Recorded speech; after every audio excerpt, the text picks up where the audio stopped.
And we are live. Hi, good evening, and welcome to our weekly Facebook Live, where we basically talk travel and what we love about it and why it's so important to us in a time where it's a little. We're all weathering a big storm, this entire world. But I think one of the things that we have lost is our ability to go wherever we want, and maybe now we have a newfound respect for that. And even those of us who can't even travel to different states right now, which is unbelievable. I mean, if you ever, it really is. It's very hard to imagine. I remember doing a whole segment on, wow, isn't this amazing? There was a time where we couldn't travel to China, right? It was cut off from us in the 40s and the 50s. And then finally with President Nixon and the two pandas, we made it back to China.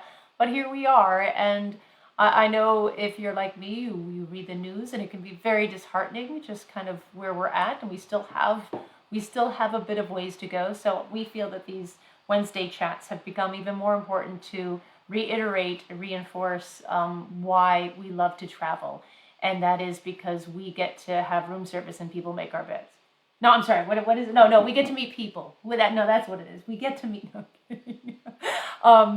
No, but just connecting. I feel like for me, the most important part of travel is that we connect with other people who are different from us, who have different views, who have different backgrounds and upbringings and perspectives, and how we learn from them. For me, it's always been about the people and then the room service. Actually, you know what I realized today? So, those of us in the travel biz, every once in a while we get together and we kind of talk about what we miss, and I was talking to someone today who said they finally had to put away all of their sort of go-to bag of toiletries and shampoos and stuff because they just always needed to be ready to go. And well, there's no need for that bag anymore. And I realized that I am on my 168th day of making our bed.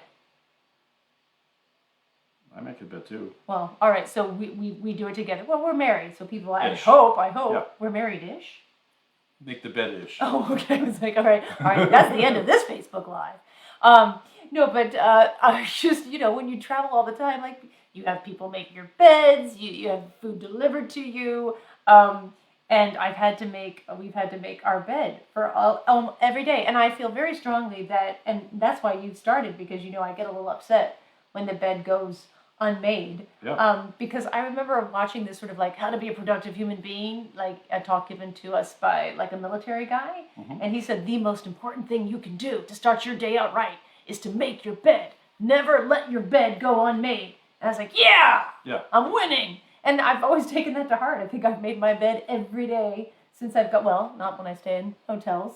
No, actually, I will say when I stay in a hotel, I straighten it. Are you one of those people? If you stay in a hotel, like I straighten up for housekeeping? I do. And I still leave a big tip, but I don't like them to have to like clean up after me, right? I understand the difference between like picking up after a toddler, and which is not their job, and to just kind of clean up the room. So anyway, so it's good to see everyone, have you back here. Today's a great episode, and why I say that, and I have fond feelings, personal, emotional feelings for every single one of my episodes. But I would say Huntsville, Alabama holds a very singular place in my heart because it really expressed what one of my core values of travel is, that it does not have to be 10,000 miles or something you plan for 5 years in advance to really make a difference in your life. Travel can be something that you do every weekend, and it doesn't have to be these I think these Instagrammable places, if you follow influencers, they're always in these like impossible to get to places in a beautiful dress staring out over a canyon. And I just have always wanted to show the importance of travel as accessible as possible, because I feel like I think the downside of a lot of travel marketing and travel influencers is that they show travel as something that only the privileged really get to do, whether you're privileged in money, time, or confidence.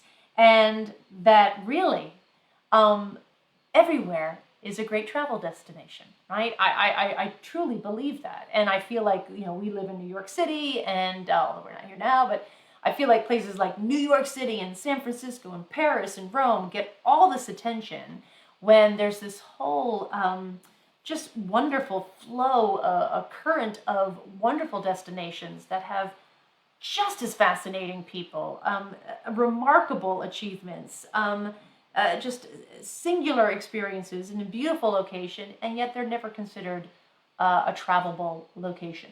And so and with Places to Love, we really want to show that. And you can see that from every single season, 1, 2, and 3. We have your sort of epic, plan 5 years in advance, go to New Zealand, maybe Hong Kong destinations. And then we have these places that, pre-COVID, you could go next weekend if you wanted to.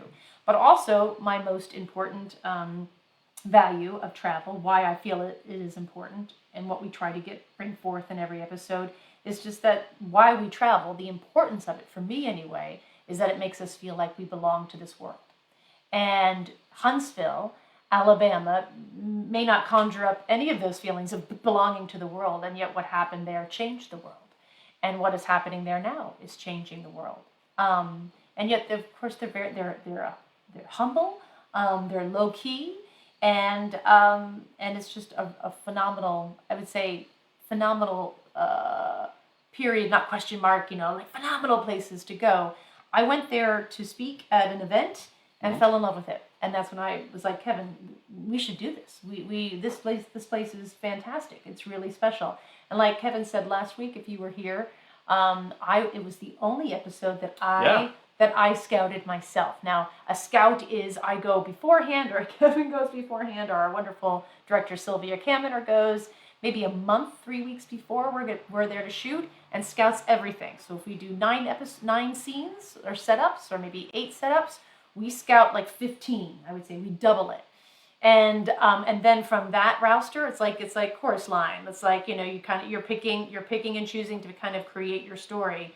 And what is really special about this part of our show is that being on the Travel Channel for as long as I did, that was never a part of the travel shows. That our producers would go maybe 3 days before me and the crew and the camera team arrived, and we were there to shoot just to make sure everything was okay. But we really wanted to take that extra step, do a separate scout, make it at least 3 weeks before we were there to arrive to shoot with our cameras, so we could really think about what this episode was going to be, and what were the pieces, what were the wonderful stories that sort of pieced together that we could create more of a more endearing, engrossing narrative, as opposed to just an itinerary show. And like I said last week, here's where I had coffee. Now I'm going over here. Now I'm going to the Space Center.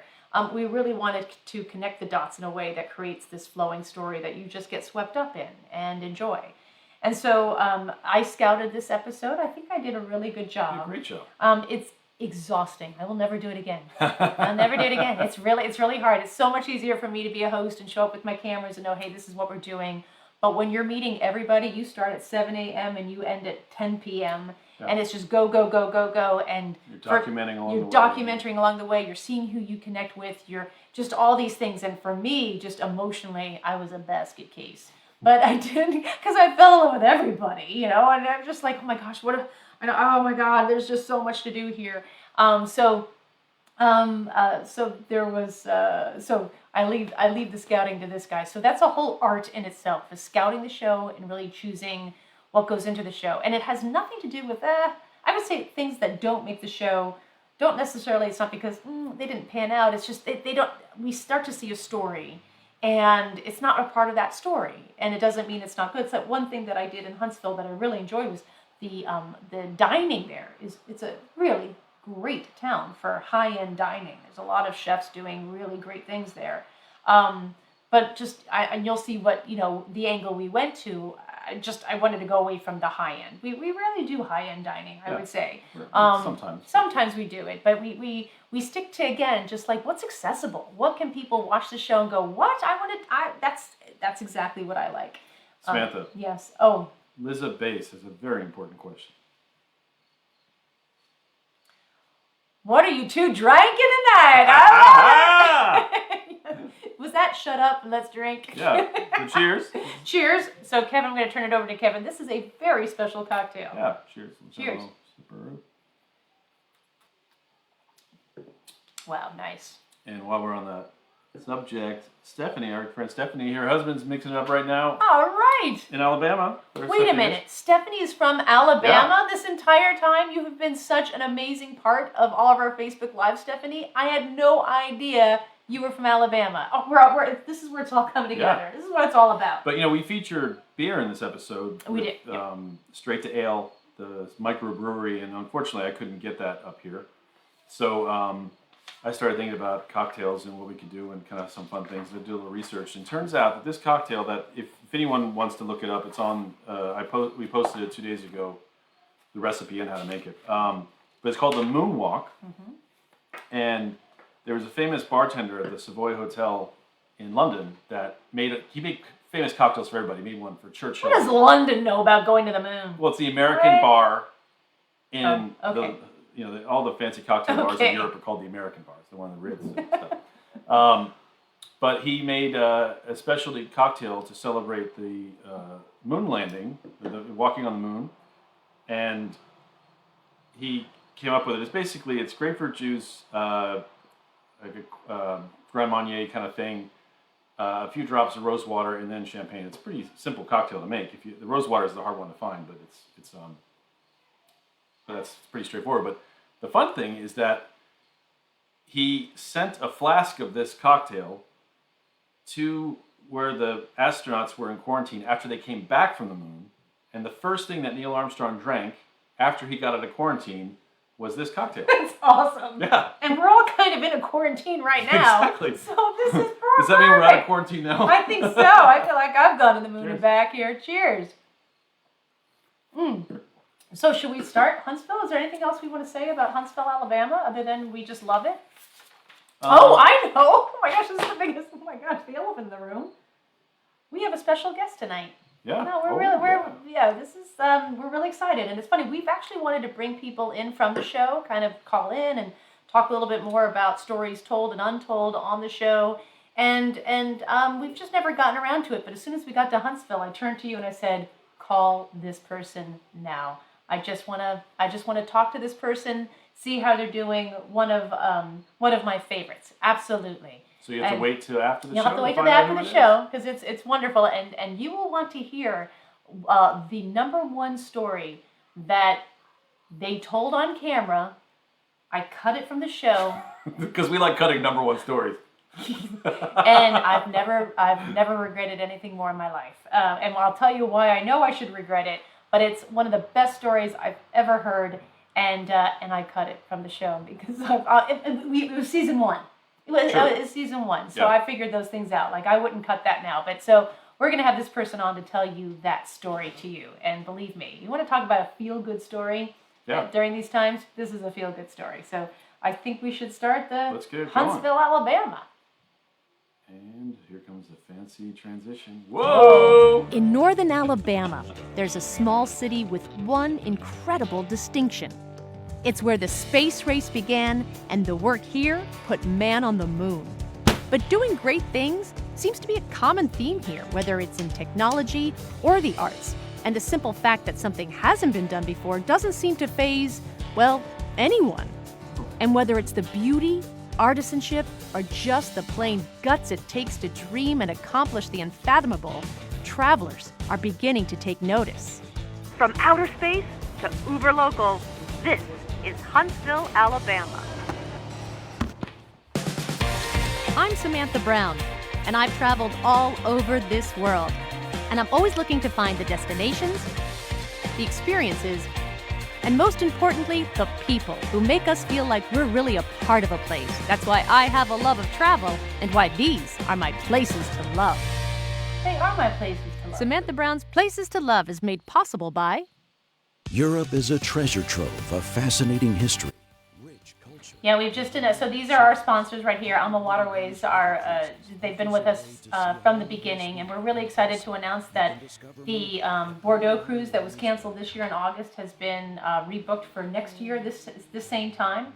So if you want to get drunk with me with really expensive red wine, join me on that cruise. More information to come on that. More information, exactly.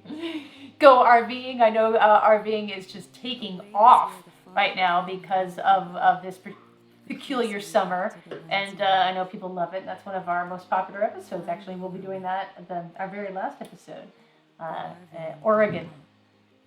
We made a turn like that. I think I peed my pants. Northern Alabama is more mountainous than the rest of the state, but just 10 miles from this peaceful overlook is Huntsville, Alabama's biggest claim to fame.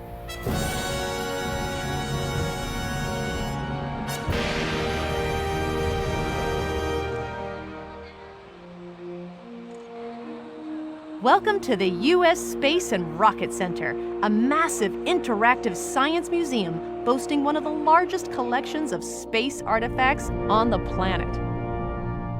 A lot of people wonder why NASA and why the entire mission to go to space is here in Huntsville, Alabama. And it's a pretty amazing story, right? It is an amazing story indeed.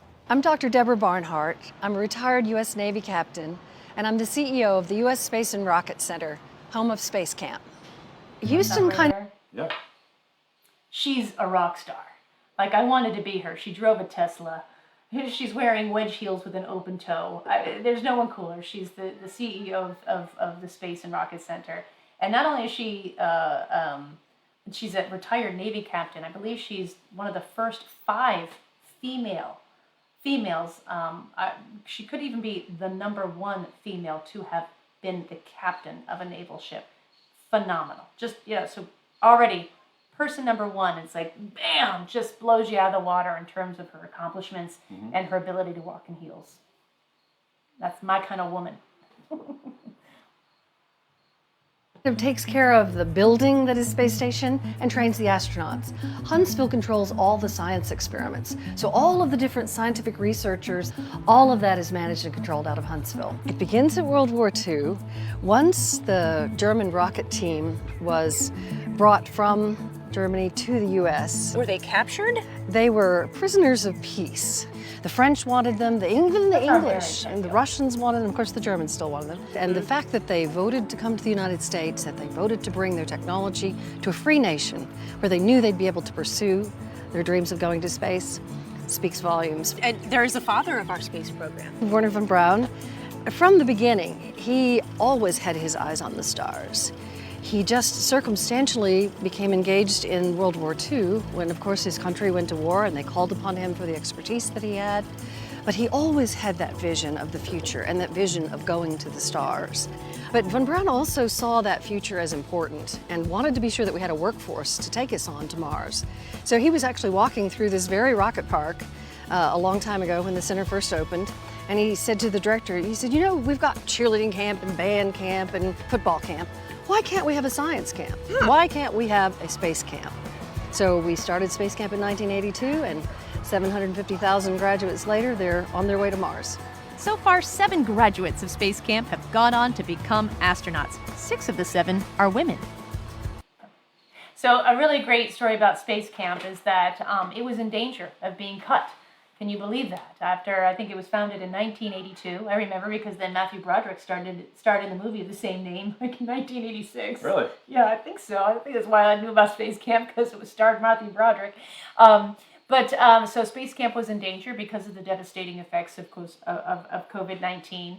And they put basically a GoFundMe site up, like Save Space Camp. Now, Space Camp is serious. Space Camp is utilized not just by American students, by students from all over the world who send their children here. So not only are American children learning about STEM, which is so important now, are more sort of in everyone's wheelhouse in terms of what our children need to really focus on in school, but they also get to mingle with kids around the world. So just the whole humanitarian aspect of Space Camp is a great motivator for just, it should exist. And it was going to be canceled. 90% of their staff was going to have to be laid off. And so they started a GoFundMe, and in 7 days they reached $1.5 million. Wow. They got 8,000 donations from all 50 states and 36 countries. They have met the amount to save Space Camp, but now, of course, you can keep donating if you want to make it thrive, right? This was just to save it, make sure that it doesn't go away, and now to donate to make sure that it continues to thrive and that children all around the world get to. And what happens is, I remember she was telling me, that it's actually governments of countries send their children to space camp. So that's unbelievable. That's how in high esteem space camp is considered. Wow. Yep. So good news there. Let's keep it going. I always thought space camp was, just fun and like maybe get into a pretend ship and touch some knobs, but space camp is really serious. Well, we like to give a serious and in-depth, realistic, authentic introduction into what astronaut training is like. Oh, this is the best part. Oh, it doesn't fit. Oh, no. My head's too big for space. Trick with this one. Ah, fantastic. All right, so I am ready for my first mission. What is our first mission? There we go. Now reach your right arm out.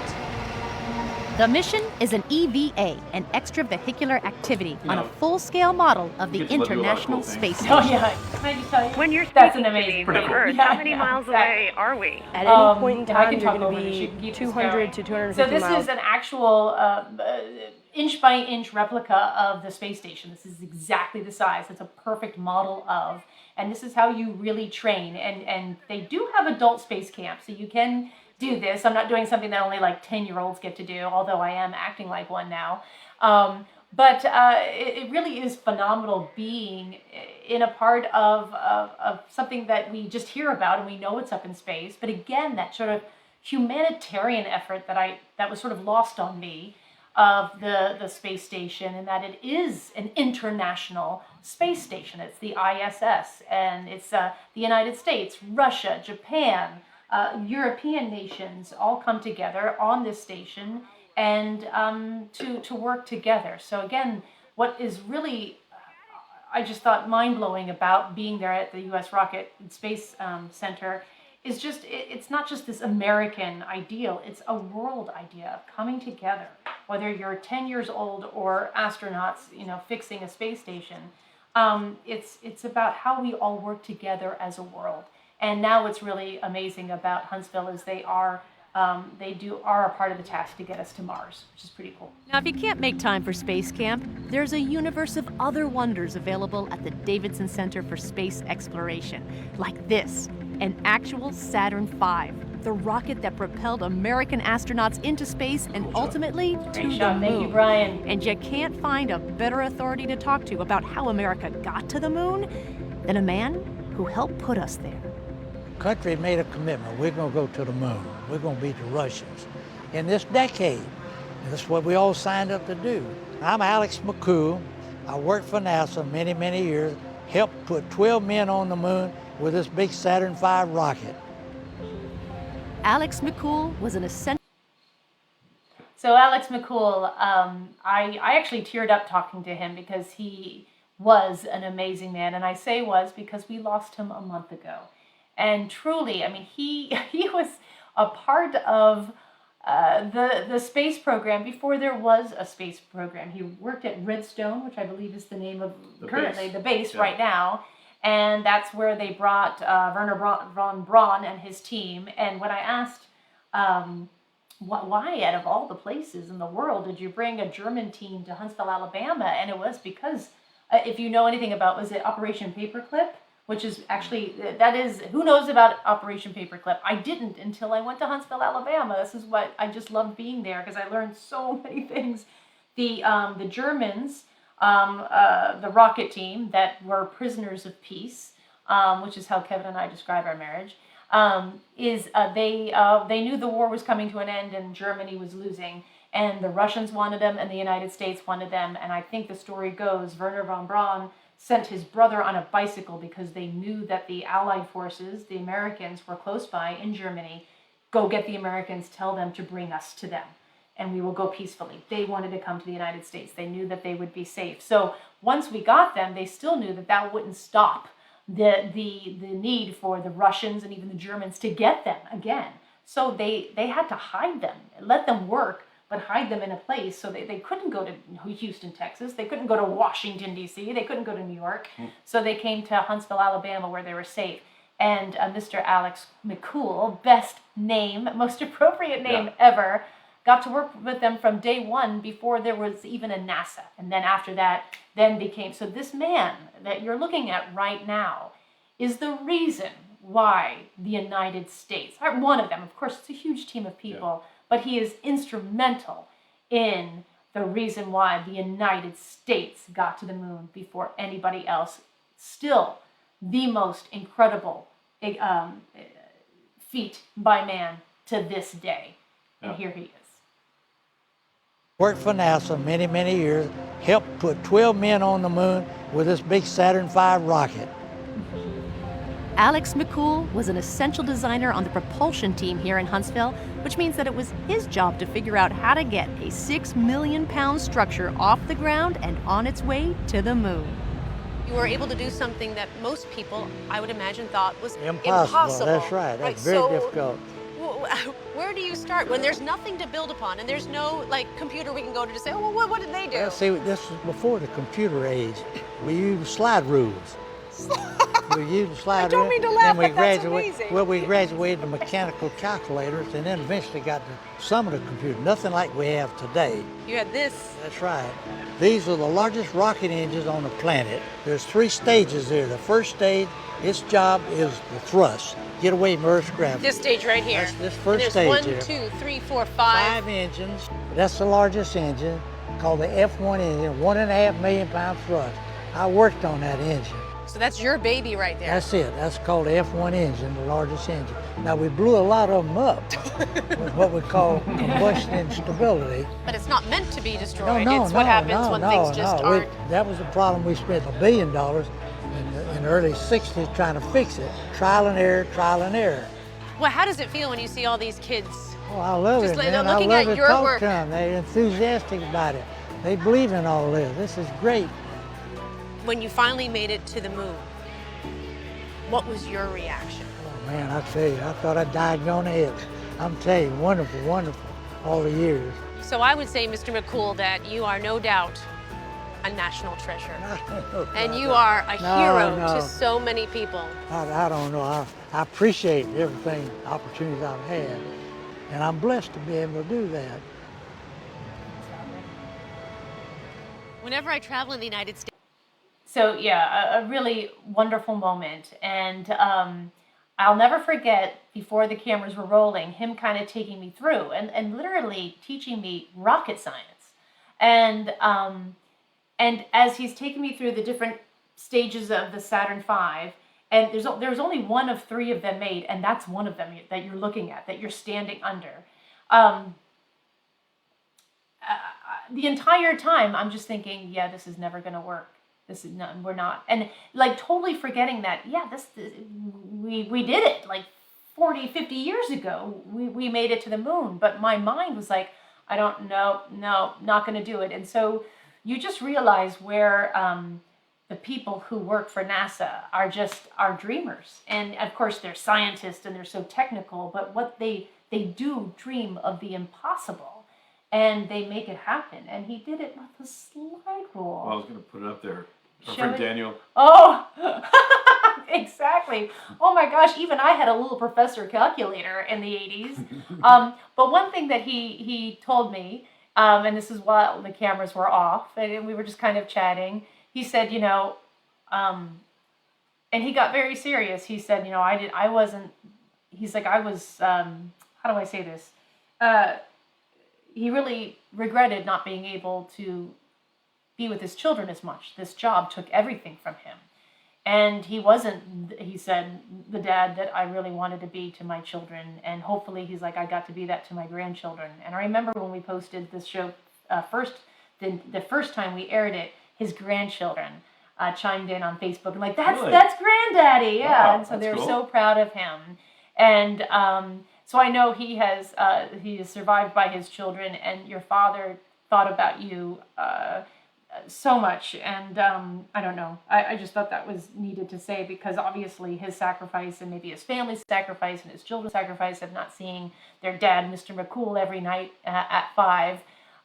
Boy, do we appreciate your dad. Thank you so much. What a national treasure. Thanks. States, I always seek out and want to eat at a strip mall restaurant. I love them. And even though strip malls themselves, the appearance of, leave a lot to be desired, the restaurants that are usually in them are exceptional. They're unique, they're family owned, and they make the best home cooking. And listen, when you are on the road all the time, that's all you want is a good hot meal. This is the chemistry they have together. Just It's so the you best, know, if yeah. you love good Southern cooking. Hi, I'm Maurice Russell. I'm Greta Russell, known for my good Southern cooking. How we doing over here now? All good. Hey. And I'm the PR man. How long have you had a restaurant? 21 years this April 16th. 21 years. Congratulations. 1996. Wow. And the recipes are from your mom? Mom and grandmother. And your wow, Yes. so the 3 generations. Yes, ma'am. Is this fried chicken from your mom's Well, recipe? actually, the fried chicken is from my sister Drusilla, my older sister. This is her fried chicken Yes, recipe. yes. And my mom's, both And your of them. mom's, Yes, right? Yeah, yes. it's built upon, Fine, right? yes. Many years of love. Right, I'm gonna right. take a bite now. All right, go for it. It's hot. Okay. That is awesome. Thank you. That is so good. All right, thank you. I mean, you don't get this where I live. Right. Do you do all the cooking here? Basically, you have yes, people in the yes, back then. yes, I have people in the back that help that I've trained. What time do you start? 6 o'clock, 6 to 6:30 In the morning. in the morning, for to get the beans and greens done. You get the beans and the greens done. You want them well done. And then what time are you done cooking? What about 10:30? Hot. 10:30 in the morning. Yes. One thing that I love about soul food restaurants in particular is it's not just about the food, it's how you're treated. Right. And you really are treated like you are a regular for many, many years. That's the goal. It's very important. You know, you got 1,000 restaurants. What makes G's special? Not only is the food good, the customer service has to be as well. So when you come through the door, we want you to feel like you family. We leave titles on that side of the door. Leave titles on that. Leave titles on that side. You may be a police officer, you may be the mayor, but all that is left on that side. So when you come here, everybody's on a level playing field. So therefore, that's why you see so much togetherness, closeness, and all that, because titles are put aside. I read that there are more PhDs in Huntsville than any other part of Alabama, but no PhD knows how to make fried chicken like that. Can I get an amen on that? Can I get an amen on that? We should put that on a t-shirt. Can I get an amen on that? What I love about G's Country Kitchen is that a lot of times what you see right there is absolutely what happens on a day-to-day basis. And all we have to do is roll cameras, set up some GoPros, and we can just show it. That is not always, I would say, it's really hard to show that because a lot of people, don't want to be on camera. The restaurant themselves don't want us to just invade people's space in any way. And so there's, I would say, at a lot of the scenes that we do, restaurants cause the most attention in terms of, hey, the restaurateur absolutely wants us to be there, but hey, don't show this, and so we're trying to work around people, and maybe the wait staff isn't happy that we're in the way, and there's just sometimes a lot of friction in showing I think restaurants, and here what you see and what he's saying is just absolutely what you get. All we had to do, everyone was so excited that we were there. They were, and they don't, I'm not saying like they know me. It's just like, oh yeah, hey, welcome. Like he was saying, everyone's family, right? Everyone, there's no titles. You leave them on the other side of the door. And all we had to do was just show all the camaraderie and the community love that was happening. And we oh my gosh, we would kill for that in every restaurant scene. And sometimes there are restaurants that we can't show any people, and Samantha just has to be alone. And so there we are alone. Looks terrible. And it looks terrible, and we've hated every minute of it. And there are times where we're just like, man, we didn't know we were getting into this. We should have just cut it when we had a chance, because they never have that attitude right when we're pre-proing it. They're like, oh yeah, and then all of a sudden we show up like, no, we don't want this, and the chef doesn't want you here, and no, you can't go in the back of the kitchen. And so it's everyone wants their own Food Network show, but they don't actually understand all the cameras. Because I was a waitress, so I have a love-hate relationship with chefs. And it's just like, man, you want your Food Network show, but if you do, then let us shoot here, and then you could use this for your reel. But if you don't want a camera in front of your face, let me tell you, there goes your career. Yeah. I don't know. I get a little ornery. But anyway, that's what that restaurant scene is just perfect, and the people were lovely. And there are things that we have to do to beg to have this, and they were just like, yeah, come on in. And everyone was like, what? Yeah, of course. Put a camera in front of my face as I sit there and eat my, my collard greens. I don't care. We love it here. We want to make sure that Maurice and Greta are doing good. And so, boy, if I could have one of those every episode, I would. I would say, just to add to that, it's one of those scenes that you're talking about when all of our crew are in the background acting as customers. That's so true. Yes. Well, maybe from now on we'll point that out when we see it. Yeah, exactly. Oh, that's our director. That's That's the back of Christina, my stylist, head, because we had to fill up the restaurant with people, but they do something really special there. We'll just focus on the food and get the heck out.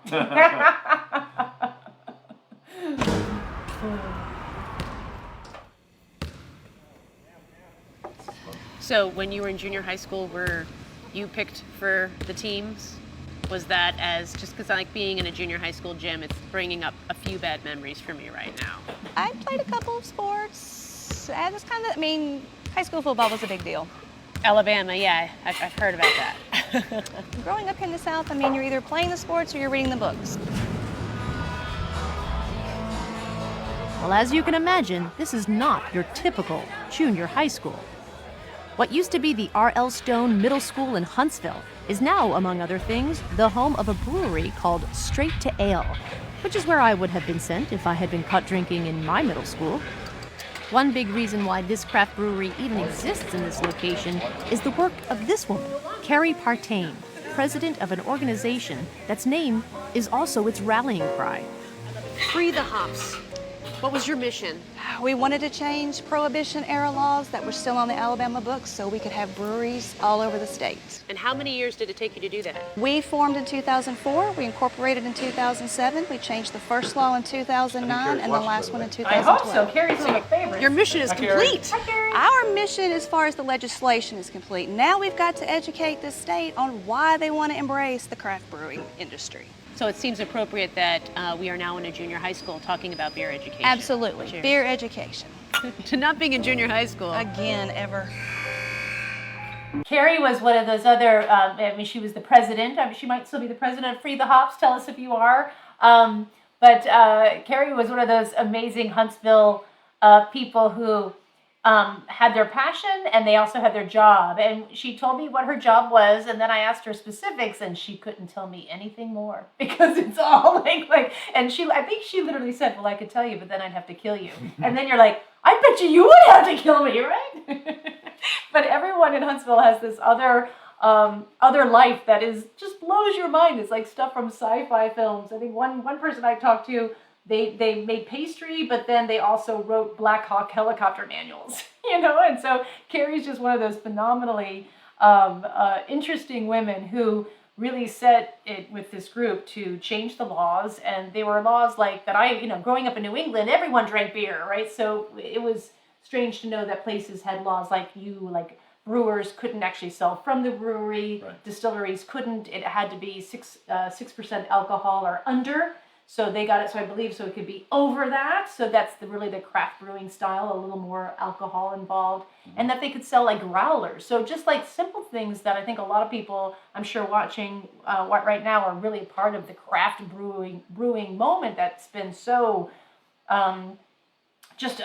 proliferous that Alabama was kind of set back in these ways to establish laws that just made no sense. So Carrie was part of the team that sought to change that. And can we just talk about a middle school that is then changed, that is then converted into an awesome bar? I don't know if you saw it, but that really was a bank of lockers, real lockers. And they made it into a secret door, and there was a speakeasy. So we shot in there, but we didn't use it. Got a little too dark. And again, there's too many stories. There was the principal's office, is like an arcade. I mean, it couldn't get any better. You just went and went. Like You you just walk down went. a hall and find an arcade, Yeah. and then you. But it still smelled like a public middle school. It still had that, like, I'm late for Western Civ smell, you know? Yeah. It was an awesome place. And also, this is the second brewer you featured in season 1, and we didn't really talk about the beer. I know. Exactly. We did a lot of beer. Because the people stories was more interesting. Well, the story was free the hops. Yeah. It's what made Straight to Ale possible. And Carrie says, I still have that job that she'll kill you if we know about. So don't ask. She's on Facebook right now. Do not ask her what her job is.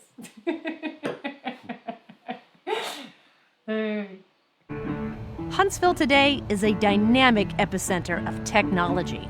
But a long time ago, and not in a galaxy far, far away, it looked like this. This is Burritt on the Mountain, 167 acres that stand above the city and gives you a slice of Alabama life from the 1800s, when you were also expected to work in the rain. We're preserving traditional ways and values and crafts and knowledge. So many of the children that we see here have no clue how many skills it took those early Alabamians just to stay alive. Exactly, right? We need these places to remind yeah. us what the stock and we it's came from, fun right? to teach the kids what you would have to do. You didn't play around. And I can just talk while we're animals playing and well. churned butter. I'm talking over it. This was one of those scenes where it was on my list of things to see, and really it's called Burritt on the Mountain, so it was giving us a really beautiful overview of the area, of the environment. And I knew that there was this sort of 18th century recreation village here of Alabamian life, and I thought, I don't know if that's really going to be for us, and because we kind of saw just kind of what we were doing was more technology, more what's happening now, and when I went there, I fell in love with the place. There are over 800 volunteers. Can you even imagine that? It's all volunteer run. And the integrity and the love of which these people, I wouldn't say just recreate. It doesn't feel like it didn't feel like a show to me. And believe me, I know like touristy shows when I see one, and this just felt so from the heart, so authentic that I was like, we have to do it. And then there was another reason why I just thought another piece of stuff right here of history that I just thought was so important that I had no idea, that I knew the public television audience would love to hear about, and she'll tell us about it. Great-great-grandparents or grandparents would have gone to school. So I began looking for a plan for a school to come here, and went to our library and found a whole folder of these beautiful schools. They were called Rosenwald schools. Julius Rosenwald with Sears, the president of Sears, Roebuck and Company. Correct. Had befriended Booker T. Washington in Alabama, had seen the sorry state of schools for the black students in this part of the country, and began a foundation to build these wonderful Rosenwald schools all over the country.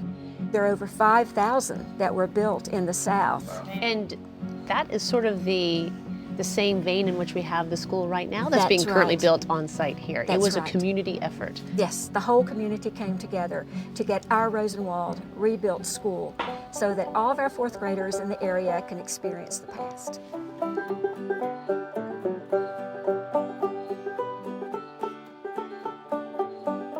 I think that's one of the things that impressed me most about this particular place is just the amount of volunteer effort that it takes. Thousands and thousands of hours. Right, thousands of hours.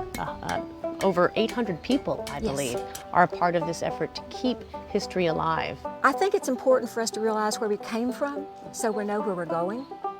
And there are valuable lessons in the lives of our ancestors that we can teach our children to make tomorrow better.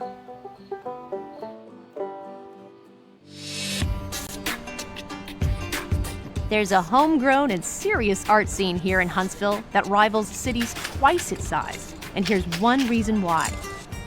Low Mill Arts and Entertainment. It's the largest privately owned arts facility in the United States. It's a truly enormous historic factory building that's home to hundreds of artist studios, as well as performance spaces, independent businesses, and shops. What makes Low Mill Arts so unique is that these aren't just shops. These are actual studios where you can see the artists in the process of making their art. There are big windows so you can always see inside to see what people are doing. But if a door is open, it means come on inside. Hello, how are you? So these are plausible, fictitious maps. Yes, they are what I call real maps of fake places. So I'm making up mountains, I'm making up places that have a sense of reality, but absolutely my imagination. So this is all done by hand? Yes, everything I do is by hand. There's no computers and no graphics anywhere. Oh my goodness, this is just every single dot. So Every light from night at about 20,000 feet, hence different colors in different parts of the world. The wood, the grain of the wood becomes the contour, so the elevation and the topography is the hill. So this one would be in Switzerland if it existed. And the wood grain actually informed the next series because people thought it looked like skin tone. So from that, people said, well, have you ever drawn on a person? And so then you moved to this, which is stunning. Thank you. The body seems to lend itself well as a map. This lady had a horrible car accident and we've used her almost severed foot and the scars on her arms and her knees and through her stomach as part of the map, because that's just part of her journey. It was a way of her sort of re-envisioning her body now. Yeah, looked at herself slightly differently. And this lady had a double mastectomy and it wasn't reconstructed, so we've really reincorporated the scars and not covered them, just included them as if they're part of the map. And so they feel like a piece of art again. Yes. So interesting. Yeah, you can start right there. David, David was just an exceptional human being, and when I met him, I knew, oh my gosh, because you're in Low Mill Arts, which is, like I said, the largest privately owned building in the United States. It's massive. I believe it was a factory created to make combat boots for the Vietnam War. Strange history, but the owner, it's all about making sure artists have a place to stay. There are like 150 studios. Wow, 150 studios. I'm sorry, 150 working studios, over 200 artists, and it's all about people like you and I who have very little creativity in terms of that, being able to mingle and be in the exact same space as these people. And we were certainly looking for art that we hadn't seen before, right? So if we're in this creative space, what is just something that is totally unexpected? And David just, I mean, my goodness, and plausible maps. And what's wonderful about David, other than having the strangest Alabamian accent I've ever heard, is it's South Wales-ish Alabama. He's from South Wales. He's from. I think he's from Wales. Maybe is he? He's sometimes he's on. We had a beer later. We lived in London around the same time, in West London. But David was trained as a cartographer by the British government, and just a really special skill. And going on to his, and what I love about all these artists you're about to see, and you can go to Low Mill Arts, is a lot of their work is available online. We can support artists, we can support people as we're not allowed to travel, we can still connect with people through online and purchase one of his beautiful pieces. But if you go onto Low Mill Arts and click onto David, or you can even go online where we are on our website. He started making maps when he was 5 years old, and he has some of his earliest maps. Really? And so you can see, and he would not only do but then he showed me he would not only do fictitious maps. He had different soccer teams, because of course he's British. So every country, every town had their own soccer team and how they played, and he had stats for them. I mean, phenomenal mind, and I love how he let it out of his mind and was able to use this, and then of course use his talents to help other people re-envision what had been a real catastrophe in terms of their own body, and make it beautiful again, and make it a place to live, and where rivers flow through, and just so we were nervous though when we showed this. There were some of the B-roll that we thought the PBS would give us the. Well, we had to blur a few things. Few things right over there, but it's slight blur. You wouldn't even notice. Oh, that's true, because I never have. But we were just like, okay, but just nudity, because what you don't want is to get and they would understand that this was all artistic, but we would still get a certain rating that then some PBS public television stations. Actually, I think this might have a PG rating. Oh, David, thank you for our PG rating. One of our episodes we had to put a PG rating on. Is it this one? Yeah. Well, I think we can check. Yeah, and it was definitely the scene. It was definitely the because of scene. surgery and just all these like Oh, really? topic. Oh, yeah. Okay. Well, yeah. And PG, what is that? 5 years old now. Probably. Yeah. Anyway, thank you, David. Great You job, can David. stroll the corridors of Low Mill for hours and discover artistry of all shapes, all sizes, and all flavors. So what are you known for? Do you have a specialty? Everyone has kind of like their favorites here.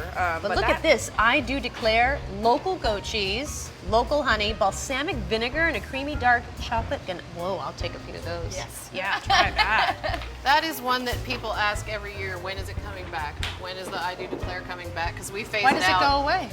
Because we don't have a bigger chocolate case Right. to put more chocolate in. So you're sisters? Yes. My God, how is it like working with one another? Well, it's fine. Yeah. It's fine. Yeah. It probably was unexpected. That was really unconvincing. Just so you know. We're Alabamians and even people here in Huntsville, are they in touch with the fact that they have such a bounty of ingredients here in their own state? Is that something that people know about, or are they awakening to? I think they are. I think when Huntsville decided that There's it a wanted to reason buy why I local, put when chocolate the in. city said we're going to support our local businesses, man, They they jumped on it. board and they're serious about it. They love to buy local. They love to bring their friends to local shops and show them everything that Huntsville has. And Huntsville's also realizing that we can do more than just be a government industry town. When I worked for NASA, everything vibrates at certain special frequencies. At NASA, you had to know those frequencies to stay away from them. You know, because if you hit a structure at that frequency, it'll shake itself apart.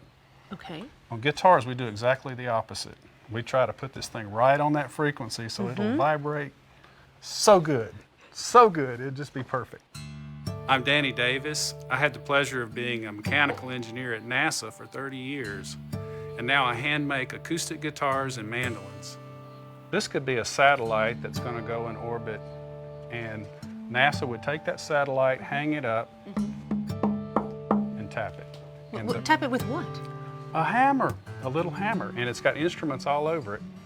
And from that, they would deduce what frequency that piece of structure is sensitive to, its fundamental frequency. So what I do with these guitars is I hang them up, I tap them with a little hammer, and I have a microphone that picks up the signal. And then I come in and shave these braces. I change these braces until that frequency moves exactly where I know music's going to be played. So I made it be 207 hertz because that's an F sharp. And you made it be that number by placing these pieces into And the shaving guitar? them down and cutting them down, making them a little bit less stiff. And so every single guitar you make is Every one I make. completely unique. The thing I like to do is I'm not making a guitar, I'm making your guitar. So this instrument right here will be for Gary Nichols. And And we're actually hearing him play tonight. Right. Wow. Yeah, you'll be front row. I think you've got to hurry. Yeah. Does he need that one tonight? Right. No, he's got two of my guitars. Oh, so, all right. So he has quite yeah. a collection. Until he breaks them, then I'll have to fix them again. You know, Gary's rough on a guitar. Is You'll he? see tonight. Okay, Yeah, all yeah. right. So I have to make a strong instrument. So from rockets to guitars. I'm working my way down.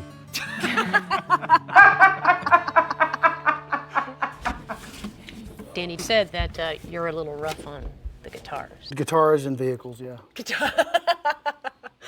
Just they're tools, you know. You play them and they're made to work. Okay. Some people play, you know, really, really delicately, and Yeah. and I'm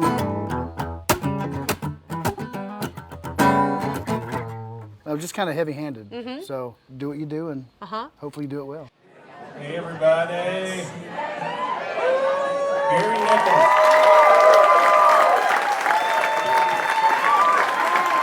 Gary's from the legendary music town Muscle Shoals, Alabama. He's the lead singer for the Steel Drivers, a band that won the Grammy Award in 2016 for Best Bluegrass Album. I met a runway model in New York City. Said she liked to hear me talk.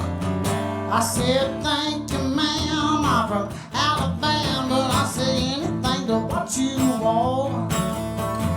Got to know her better. I brought her down here to meet my folks. I said, listen here, honey, we might talk funny. You can laugh, but it ain't no joke.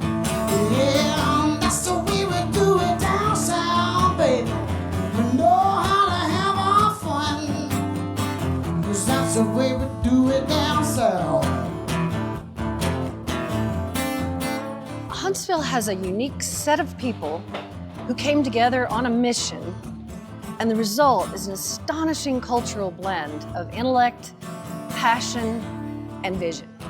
It's basically a microcosm of learning and living together that works great, particularly in a little small town like Huntsville. We embrace you, we love on you, and we try to show you that things of the past may still exist, but it's on the back burner. That's the way we do it down south.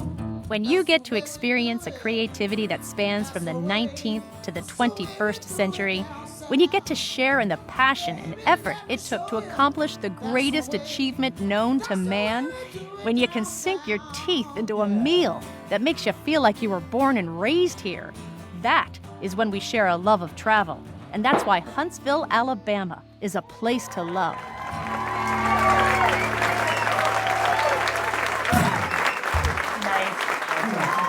You love that angle. It was actually a GoPro. For more information about Gary let this us and put a other GoPro episodes, in his guitar, which is pretty amazing. And David Dean, our wonderful editor, wrote this on Facebook. Anytime we can end a show with music, that's exactly what we want to do, because there's just something about music that takes us to the end.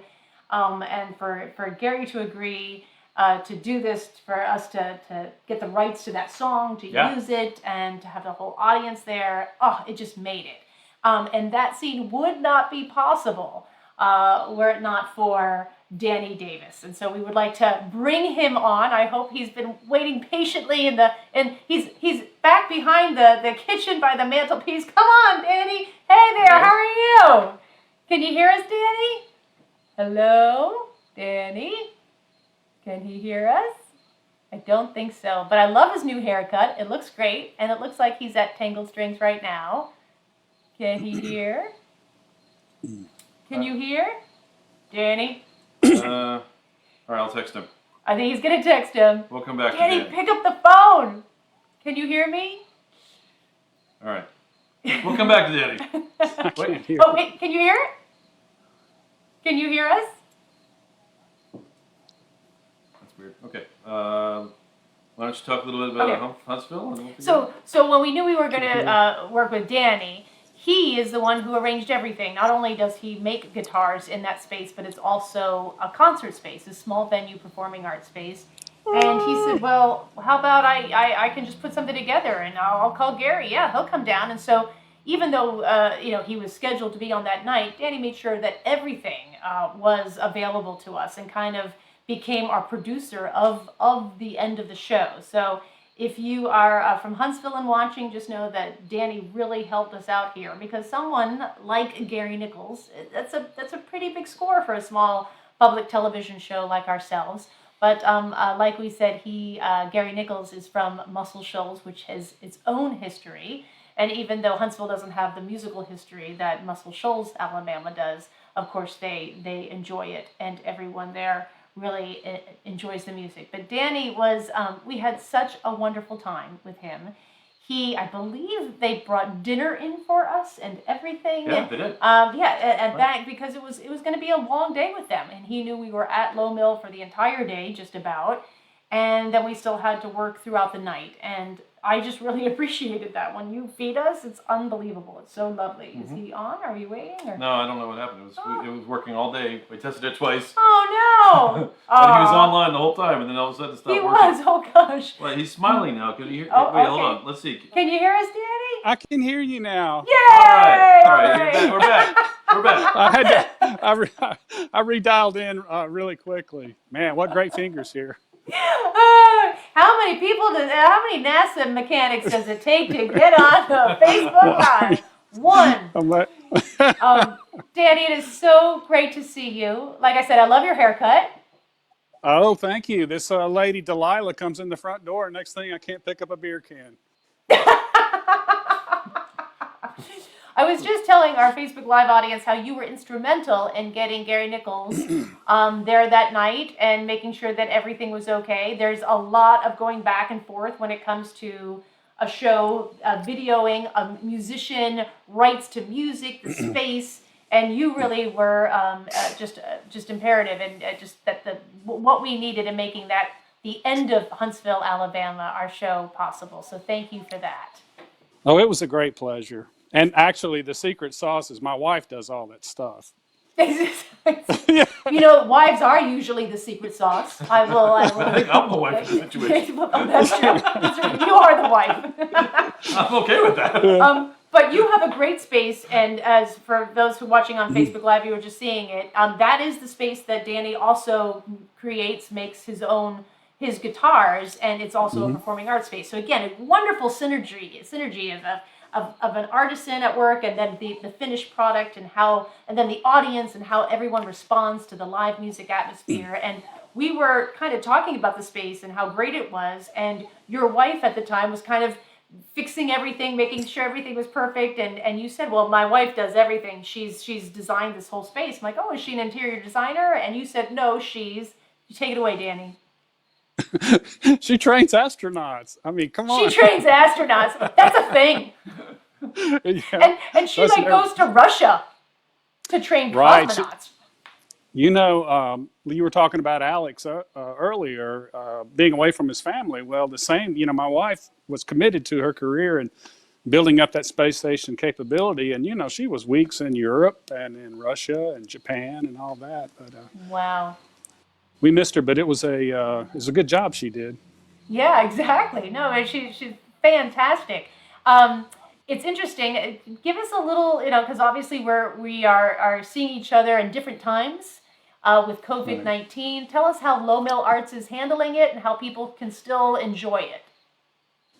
Well, I'll tell you, it really pains us to not be able to get together, because in the piece, you notice we had a tight packed audience and everyone was just so happy, and it was just such good camaraderie and fellowship, but we just can't do that now. So things have changed. They're different. We're trying to, we've actually not doing shows anymore, of course. Yeah, of it's course. not feasible.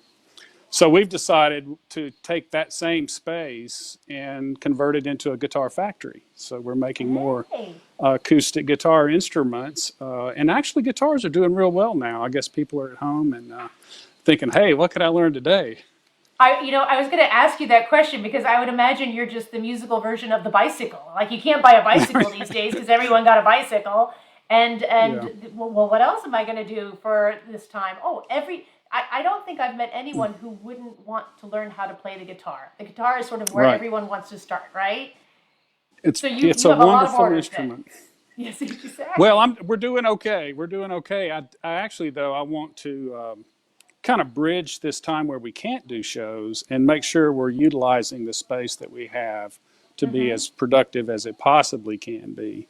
Yeah. So, and we're actually excited about bringing in some technicians, some people that, you know, a lot of people are looking for something now, and we can provide that to them.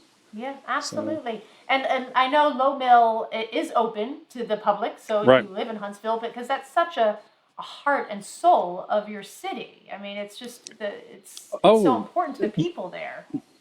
Let me tell you, Low Mill's wide open. The beauty of Low Mill's, it's big. Yeah, so exactly. it's easy to socially distance, and it's rewarding to spend a nice walk through looking at all of these artists, and you can find that special something that will be unique to everyone, you know, anyone you're giving a gift to, or yourself if you like that. But it's just as magical as it's ever been, and there's less people. I wish there were more. I know. The Pizzelles chocolates are still delicious, I'm telling you. And that's like just around the corner from you, right? That is just around the corner, exactly. Yeah. Trouble. Well, I think one thing that I think is so unique about Huntsville, and why it's such a city to travel to, is it's very rare in this world, especially here in the United States, where you have this epicenter of technology like you do in Huntsville, but it's still an affordable place for artists. Usually what we see, say Silicon Valley is a perfect example, that becomes such an epicenter of technology, it drives up real estate, and all of a sudden the only people who can live there are those who can afford the Teslas and the mansions and we can see where why it's really important that technology and the arts mingle, because amazing things happen. You are a former NASA engineer, and now you make guitars. You know, that everyone had this scientific background and is using it in a way that is fully creative, and they just go together. It perfectly so. And so I feel like Huntsville is this example of, we live in New York City, like why it can't get too expensive. Why, when we talk about, hey, we need to make sure rents are down so that artists can live here, why you don't have that whole contingent of people who are like, what do we care about artists? Because it's everyone has this creative through line within them. Absolutely. And that's the joy in life, actually. There's the creative process and being wowed by somebody who has created something beautiful. That's what we live for. I mean, that's what's really beautiful about visual arts, poetry, music, people who make guitars, people who make beer. Usually after I drink a beer, I can play guitar and recite poetry a little bit better. I must say, they all come together. Oh boy. The one thing I wanted to tell you, Danny, is that last year, 2 years ago, I did a number of speaking engagements. I do a lot of TED Talks for travel. Oh, nice. And I talked about Huntsville, Alabama, and I told the story of the people. And one of the stories I told was your story that you told me that I cut from the show.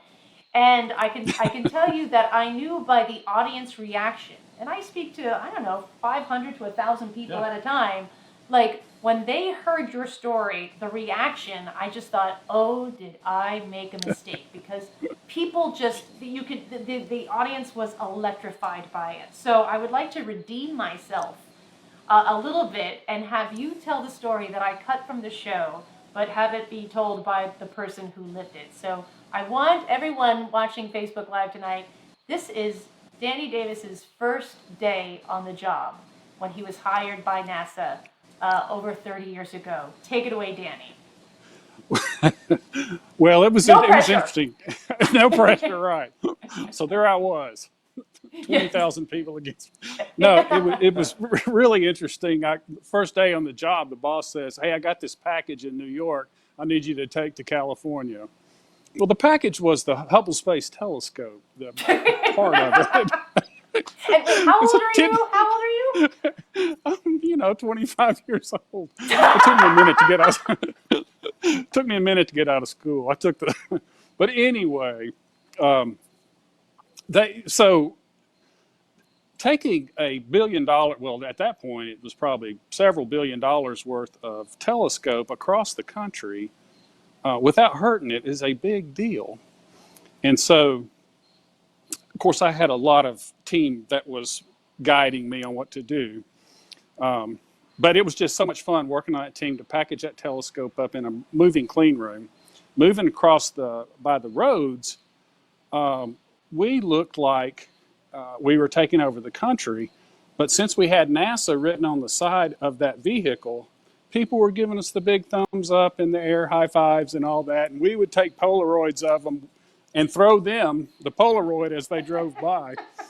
It was the funnest thing we've ever done. Then we got in an airplane and carried it, that big Guppy aircraft, and carried it halfway across the country. And finally we got to San Francisco, where the company then loaded it and turned it into the Space Telescope spacecraft. And after that, we carried it back around by a ship to through the Panama Canal.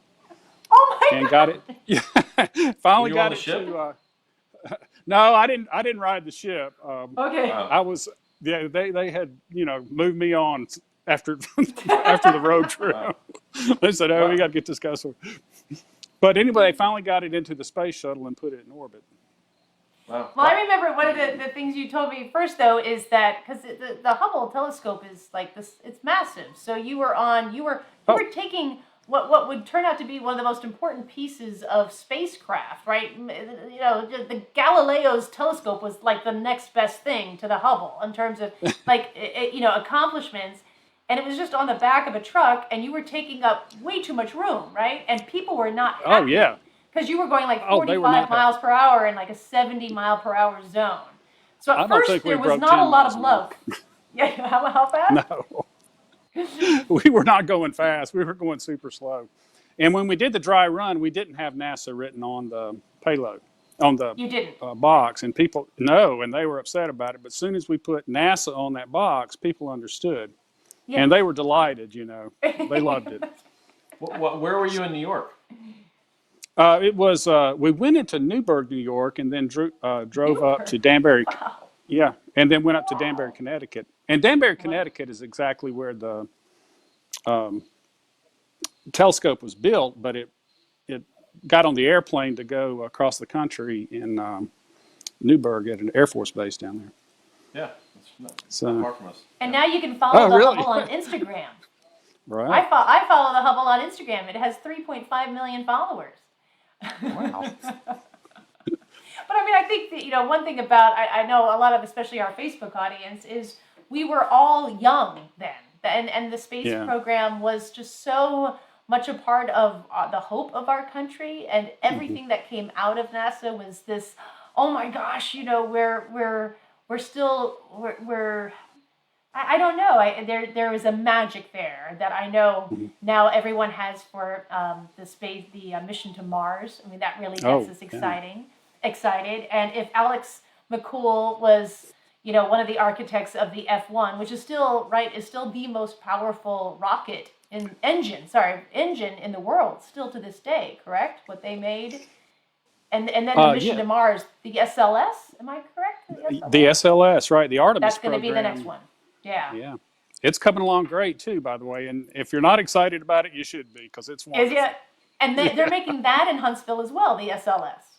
We're doing a lot of the design work is done here, and a lot of the prototyping. The actual hardware is made all over the country, of course. Some of it down in near New Orleans is a lot of it's being fabricated.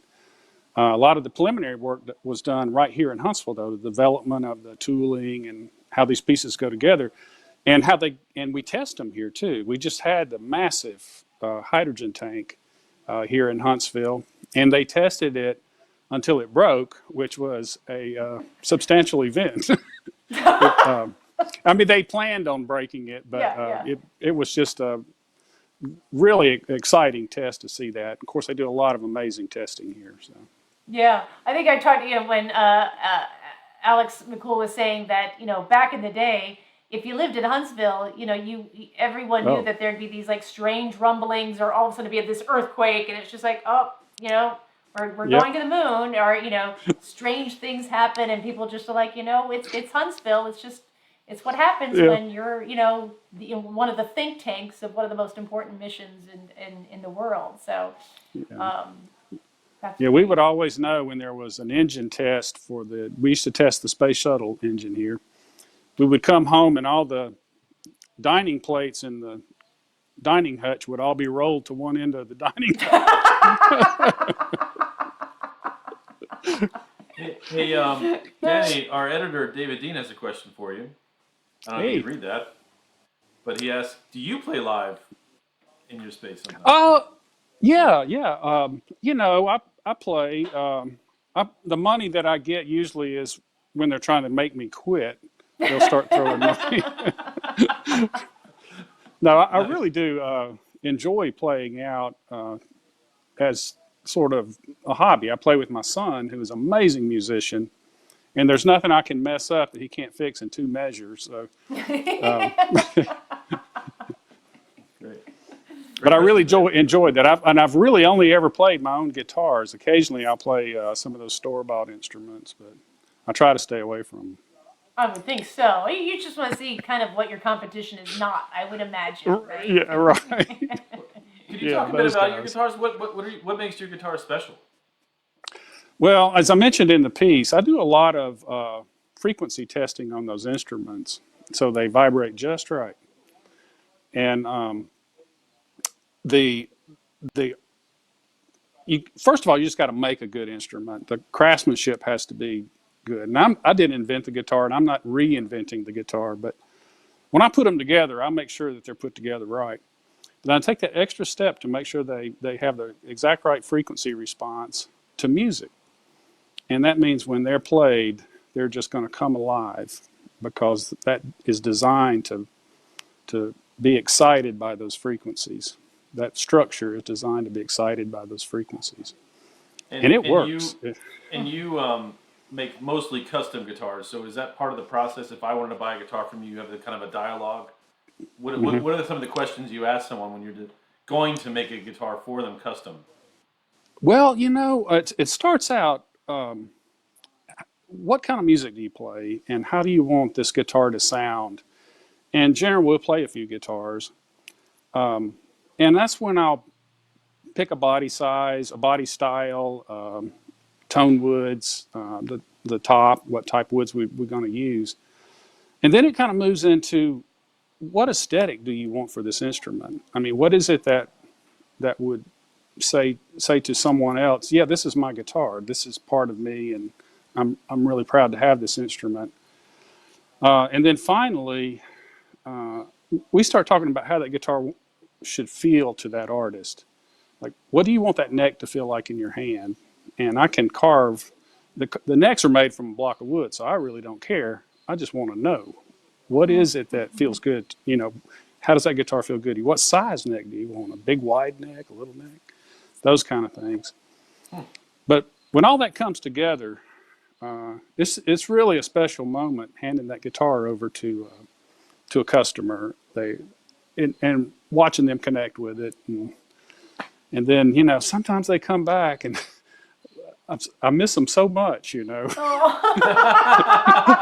So I make sure every customer has to bring them back in 6 months, for a checkup. Aww, I can't imagine not buying a guitar from you. I swear. It's just, oh my gosh, Kevin, you play the guitar. And so Kevin plays the guitar. He's the musical one in the couple. And my kind of guy right there. Yeah. And with Danny. Not a guild. Yeah. I mean, it's... Well, we'll talk to Danny. Store-bought, yeah. Yeah. But I remember when Kevin and I were first seeing each other, he one time got the guitar out and serenaded me. And that was it. We've been married for 16 years and nothing. Yeah. That was it. That's the only guitar playing I got. So. Oh, you need a new guitar, man. Exactly. Oh, right. You mean a guitar, not me, right? That's not like Todd, like, no, it wasn't. I'm a guitar. Or maybe a new song. Oh, boy. Well, I cannot wait, Danny, to in a few years, because I do believe in this. We want to send our kids to space camp. So we'll send our kids to space camp. We'll come and see you and everyone and just and party like rock stars when this is all over. It would be so great, because we really do want to send our kids to space camp. Yeah. And we just miss the people we met in Huntsville. You guys are good for the soul, let me tell you. Well, thank you so much, guys. It was great talking with you. Have a good night. Thanks, Danny. Bye, Danny. Good night. Good night. See, so this is what makes my job just amazing, right? The people that I get to meet, the people who are still in our lives, the people we can say, hey, we're coming over, can we stay at your house? Yeah. But just one thing, so the name of his guitar company is Tangled Strings. Yes, yeah. Well, we talk about that in the show. And if you missed anything, you just go onto our website, samantha-brown.com, and all the shows are there. You can watch this again without me annoyingly talking through it.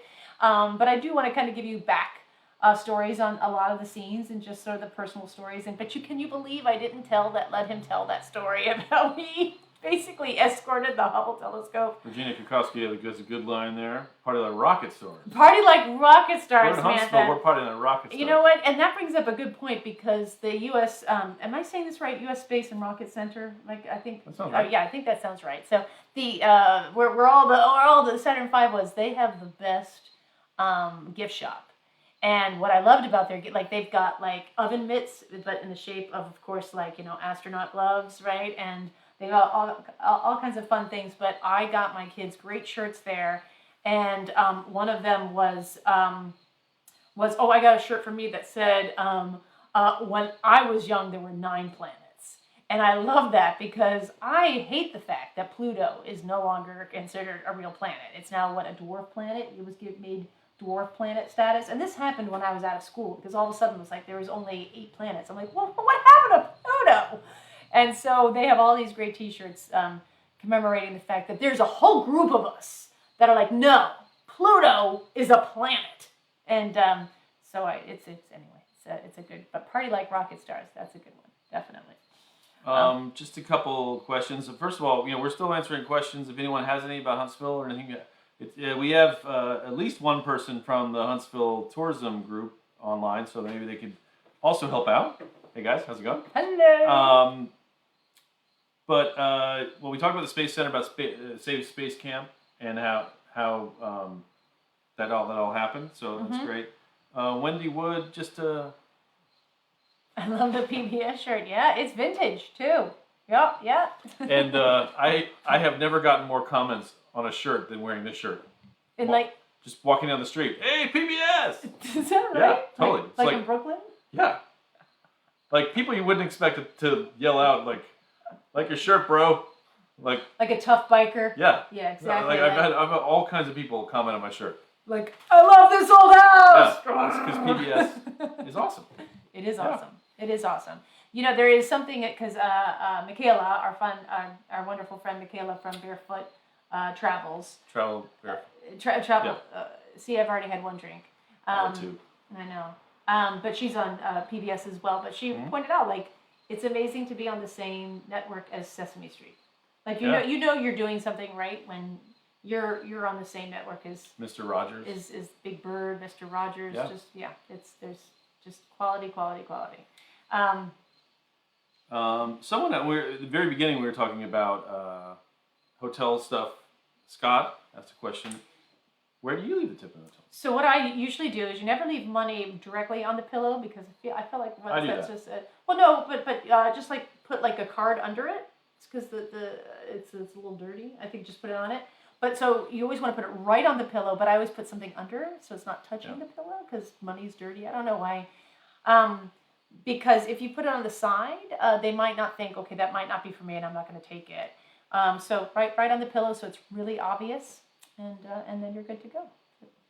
I usually tip $5 a night. Oh, and you also want to tip every single day, not like at the end of your stay because there are different people who have different shifts. So you want to make sure that the person who cleans your room that day gets the tip. So there you go. Any other housekeeping? Christina's asked, just because I came across it, where we got married. We got married in Maryland. In the town of Cambridge, Maryland, there's a Hyatt there. Mm-hmm. And they had they were only a year or two old. They were pretty new when we got married. That's beautiful. Now it's beautiful ancient. Resort. It's an old place now. Exactly, it's historic. 13 years later, whatever it is. Yeah, that was beautiful. Yeah. Kevin Haney is asking about ages for kids to go to space camp. I don't know the answer to this, but I know someone who would will be able to answer that if they haven't already. I would think to get the most out of it, it would be nothing less than 10, right? Yeah. I mean, it's really when I was there, most of the kids I saw in space camp were young teens, 12, 13, 14, 15. I would imagine the older you get, probably the more interesting it is, as far as just you were able to do more physical things, maybe. So. Yeah. I would imagine. But it was a fantastic, right? Wasn't Matthew Broderick in that movie Space Camp? I'm pretty sure. Someone said no, it was Joaquin Phoenix, I think. Joaquin Phoenix? I didn't know that. Something? No. No. Hold on, that's way. Okay. It was maybe who was the one that? River Phoenix. Maybe it was River Phoenix. I don't think River Phoenix was in Space Camp. But the joke is, if it was Matthew Broderick, save Ferris, save Space Camp. I mean, it's there. You gotta hit it if it's that's so true. Lobbing a softball like that. Exactly. Even if he wasn't in the movie. And right. So Heath went there when he was in 7th grade. So that's like you said, early teen. Yeah, that would be 7th grade is what 12 years old, 13 years old. Cindy Scaglione asked about scouting location. By the time he got there to shoot, something changed. The place wasn't available. That's certainly happened. Yeah, I'm sure. I can't think off the top of my head. Yeah. I'd say the main reason is probably weather. That we always think about weather. I mean, I think the best example is in 2 weeks or next few weeks is Vancouver, and we were only filming there for 3 days. And one of the days was on a float plane flying all around, not only Vancouver Harbor, but being on boats and doing all kinds of outdoorsy stuff. And we purposely shot that, I think, the first day, so that if we had weather, we could push it back a day or even 2 days. Because you don't want to be in a situation where it's the last day and you get rained out and you just can't do it. So weather certainly will have us scuttle certain scenes. I'd say it's rare that it happens because sometimes we'll just shoot in the rain or shoot around it. You know, I think That's a good one. okay. It doesn't happen. It doesn't. Joaquin Phoenix was in space. He must have been like 10. Kelly Preston too. Well, I knew that, but I mean, they're not in the same. I knew that. Of course. Oh, yeah, we just lost Kelly Preston. Oh man. All right, another downer. I know. I'm trying to find. So, while I find that, just because it's a good question, Jonathan Meyer's asking about: do we have to run where we film by PBS or our sponsors? No, I'd say that if there's any. Oh yeah. If there's any sort of like. If we're worried about something, we might ask a question to our PBS people. Like it's sort of like overt. Like one time we did in Palm Springs. We did the BMW driving experience, and we loved it because it's like the driving instructor was gonna teach me how to like get out of slides and like really practical advice. But like it's sponsored, it's a BMW car, it's a BMW course, and we're like, are we gonna be able to do this? Because tell us now. But that's the only reason. It's just like, hey, is this gonna be shot out of the water? So we have to literally lose an entire scene after we shot it.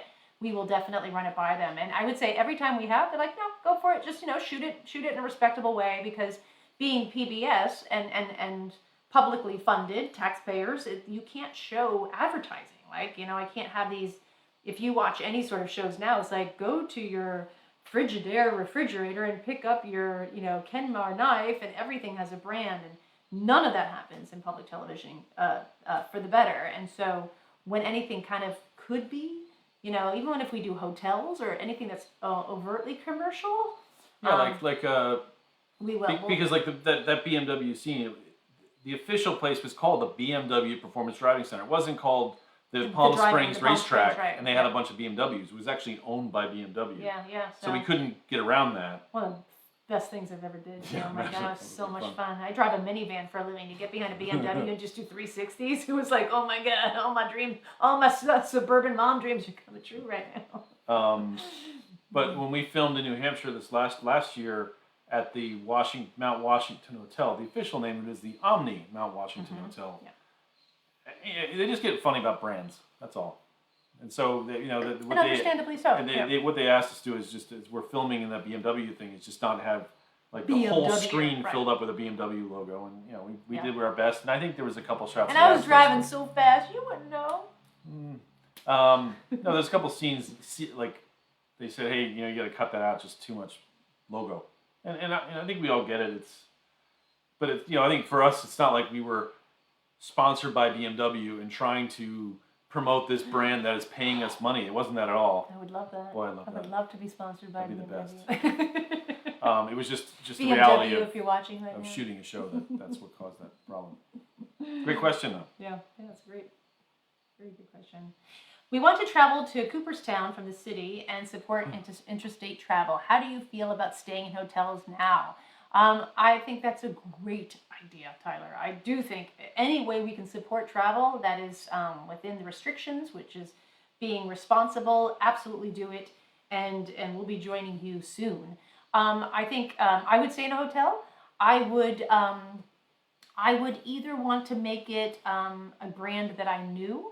And speaking of brands, I'm not sponsored by any brands here, but of course, Hilton and Marriott's, they have these massive partnerships with Lysol and that sort of thing. And they have, so there's this corporate team of people making sure that everything is perfect. However, then there's just, if you're going to Cooperstown, I want you to support smaller hotels and maybe B&Bs or small inns. So what I would do, wanting to support the local economy and maybe not a corporate structure, is I would look into those smaller locally owned hotels or B&Bs and I would call them.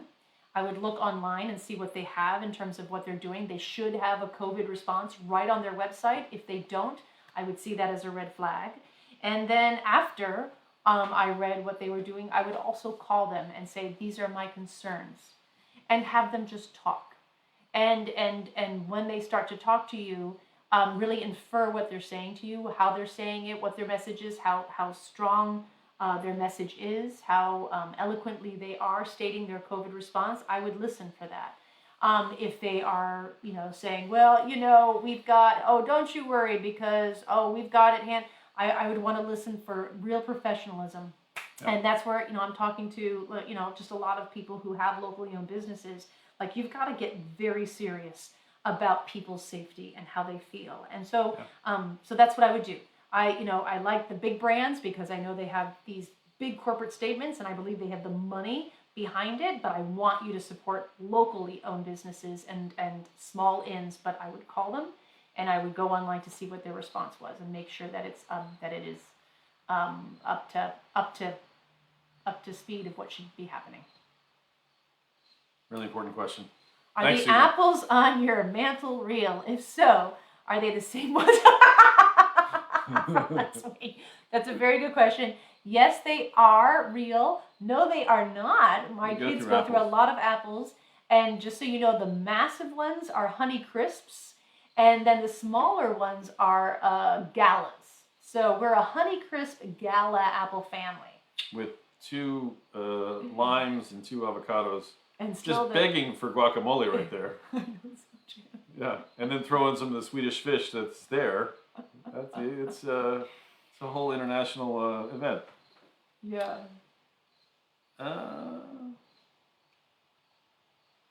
Good questions. Yeah, great questions. There's a lot of chatter about Space Camp movie. I don't think I ever heard about Space Camp. I think this is my problem. It's War Games. Yeah. Matthew Broderick was in War Games, and I'm thinking of With Love. I am Leah Thompson. Oh my God, they were the '80s couple. Oh wait, no. No, yeah, it was Leah Thompson, wasn't it? No, was it Ali Sheedy? Oh, Ali Sheedy. Right? That's right. Yeah, Ali. No, that's a movie. War Games. That's a movie. Oh my gosh, no. Space I love Camp. them I had both. no idea that existed. Oh my gosh, I love both those women. Space Camp. Joaquin Phoenix. He was 8. How could he be in Space Camp? So, David, apologies if you've been chiming in all night, but our artist friend that had a beautiful scene with so much interesting things to not only show us, but tell us, that's your big contribution to the limes are for the chatter tonight is limes are for G&Ts. And actually, in England, I had a few G&Ts with lemons. That's kind of more of a pub citrus. Just saying. All right, Space Camp is a 1986 American space adventure film inspired by the U.S. Space Camp in Huntsville, Alabama. The film stars Kate Capshaw, Kelly Preston, Leah Thompson, Tate Donovan. Wow. Holy mackerel. And Joaquin Phoenix. Oh my gosh. And now here's a picture of them. Oh my gosh. Oh, and Larry B. Scott. Oh my gosh. Look at that. So, there's Space Camp. There they are. Space Camp. So that came out 4 years after Space Camp was founded. Music by John Williams. My God, what else could that? Wow. Yeah. My gosh. Oh boy. It cost $18 million to make. It only made $9 million in the box office. I feel bad now. I never saw it. Yeah. I didn't know it existed. All right, I think we're good. Yeah, I mean it's close. So next week is. Stand by. Grab control of Major Tom. Yes. It's either Vancouver or Hill Country. I bet you it's Vancouver because we do try to do like international, domestic, and I'm thinking Hill Country would be too close to Huntsville, and that they're both H's. Vancouver. Woohoo! Okay, yeah. Vancouver. So Vancouver. Excellent. Hey, thank you very much for joining us for another great Wednesday. Yeah. Thank you, everyone from Huntsville, Alabama. I'm telling you, probably so our kids are 7 now. I would say in 2.5 years, so 3 years that summer. Woo! We'll be going to Space Camp and we'll be seeing all of you. Yeah, and if you want to get more Samantha Brown Fix on Create right now at 10:30, a new episode just started from our season 3 library. I forget which one it is, but if you flip over to Create, you can watch some extra Samantha Brown content. It's great. Good night. I'm just saying, it's on. No, I agree. Good night, everyone. Good night.